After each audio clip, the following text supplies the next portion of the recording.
Magandang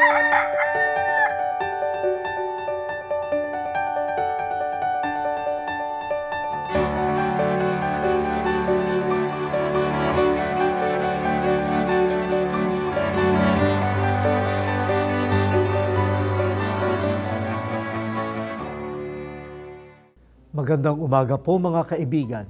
Kape at pandasal na po tayo. Ito po si Cardinal Chito Tagle ng Manila. Pagnilayan po natin, palakasin ang kabanalan sa gitna ng kasalanan. Dahil tayo mga tao ay totoo namang mahina at marupok, marapat lamang na umiwas tayo sa mga tuksong uuwi sa kasalanan o kasamaan. Labis na pong kayabangan ang magpanggap na kaya nating lampasan ang bawat tukso. Mabuti nang nag-iingat. Subalit kailangan din nating maniwala na kapag dala-dala natin ang kabutihan, kaya nating matalo ang masama. Kaya lumalaganap ang kasamaan ay dahil nagtatago ang kabutihan.